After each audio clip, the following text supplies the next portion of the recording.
মোচনা আসলে এই আজকে আমরা যুক্ত হয়েছি নওগাঁর সবচাইতে বড় যেই পাইকারি কাঁচা বাজার সেখান থেকে যুক্ত হয়েছে। তবে আজকে যেহেতু ভোর থেকে মুষলধারে বৃষ্টি হচ্ছিল, যার কারণে যেসব কৃষক মাঠ থেকে এখানে কাঁচা তরিতরকারি বিক্রি করার জন্য নিয়ে আসে তাদের যে আনাগোনা সেটি আমরা খানিকটা কম দেখেছি। যদিও আপনি দেখতে পাচ্ছেন যে এখানে কিন্তু বেশ খানিকটা জমজমাট। এই যে বাজার, এই বাজারটা আসলে মূলত এখানে শুরু হয় আপনার প্রায় ভোর 5টা থেকে।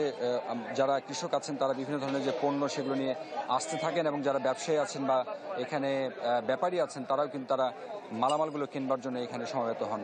আপনি দেখতে পাচ্ছেন এই মুহূর্তে কিন্তু বেশ খানিকটা জমজমাট। আমরা একটু যদি আপনাদেরকে দাম দর জানাবার চেষ্টা করি, এই যে জটলাটা যেটা দেখতে পাচ্ছেন এখানে মূলত লাউ বিক্রি হচ্ছে, প্রচুর পরিমাণে লাউয়ের আসলে আমদানি হয়েছে। এখানে আপনি দেখতে পাচ্ছেন বিভিন্ন ধরনের লাউ এখানে আমদানি হয়েছে, এবং এই যে তরিতরকারিগুলো এগুলো কিন্তু একদমই তরতাজা, মাত্র কিছু আগে হয়তো গাছ থেকে আসলে সেগুলো কেটে নিয়ে আসা হয়েছে।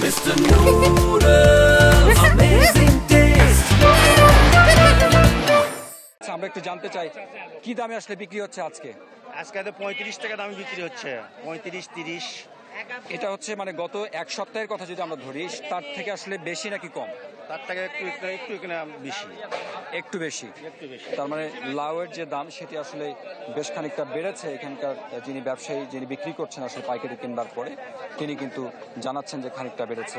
আমরা আসলে কাঁচা মরিচের কথা যদি বলি, এটি আসলে বিভিন্ন সময় দেখতে পাই যে বেশ আগুন দামে বিক্রি হয় দেশের বিভিন্ন প্রান্তে, কিন্তু আজকে আসলে কি দামে যাচ্ছে আমরা যদি দু একজনের সঙ্গে কথা বলবার চেষ্টা করি। আপনি দেখতে পাচ্ছেন একজন কাঁচামরিচ বিক্রি করছেন। আজকে কাঁচামরিচের দাম কেমন? 130 টাকা কেজি বড় ভাই। 130 টাকা কেজি। 130 টাকা কেজি। আসলে গত কয়েকদিনের চাইতে কাঁচামরিচের যে দাম সেটি কিন্তু বেশ খানিকটা কমেছে বলা চলে।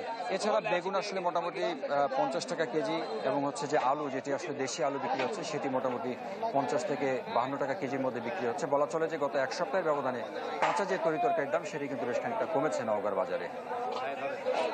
হারুন, আপনাকে ধন্যবাদ। দর্শক, নওগাঁ থেকে সবজি বাজার বা পাইকারি বাজারের সবশেষ খবর জানাতে আমাদের সাথে যুক্ত হয়েছিলেন আমাদের সহকর্মী হারুনুর রশিদ চৌধুরী।